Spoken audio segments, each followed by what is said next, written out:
Isaiah chapter 36. Sennacherib threatens Jerusalem.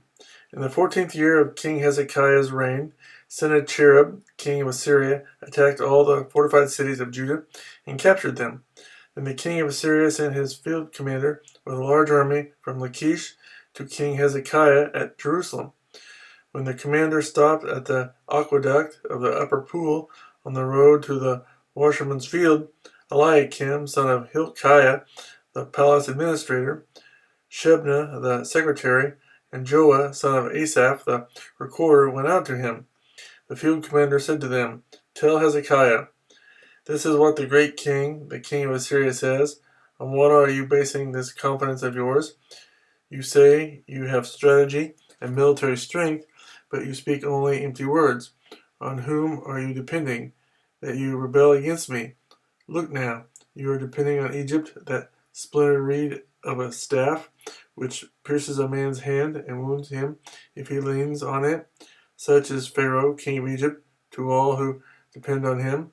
And if you say to me, we are depending on the Lord our God, isn't he the one whose high places and altars Hezekiah removed, saying to Judah and Jerusalem, you must worship before this altar? Come now, make a bargain with my master, the king of Assyria. I will give you 2,000 horses, if you can put riders on them. How then can you repulse one officer of the least of my master's officials, even though you are depending on Egypt for chariots and horsemen? Furthermore, have I come to attack and destroy this land without the Lord? The Lord himself told me to march against this country and destroy it."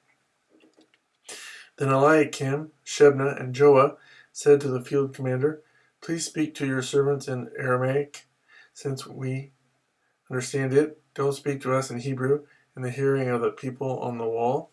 But the commander replied, "Was it only to your master and you that my master sent me to say these things, and not to the men sitting on the wall, who, like you, will have to eat their own fill and drink their own urine?" Then the commander stood and called out in Hebrew, "Hear the words of the great king, the king of Assyria. This is what the king says. Do not let Hezekiah deceive you. He cannot deliver you. Do not let Hezekiah persuade you to trust in the Lord when he says, the Lord will surely deliver us. This city will not be given into the hand of the king of Assyria. Do not listen to Hezekiah. This is what the king of Assyria says. Make peace with me and come out to me. Then every one of you will eat from his own vine and fig tree and drink water from his own cistern until I come and take you to a land like your own, a land of grain and new wine, a land of bread and vineyards. Do not let Hezekiah mislead you when he says, the Lord will deliver us. Has the God of any nation ever delivered his land from the hand of the king of Assyria? Where are the gods of Hamath and Arpad? Where are the gods of Sepharvaim? Have they rescued Samaria from my hand? Who of all the gods of these countries has been able to save his land from me? How then can the Lord deliver Jerusalem from my hand?"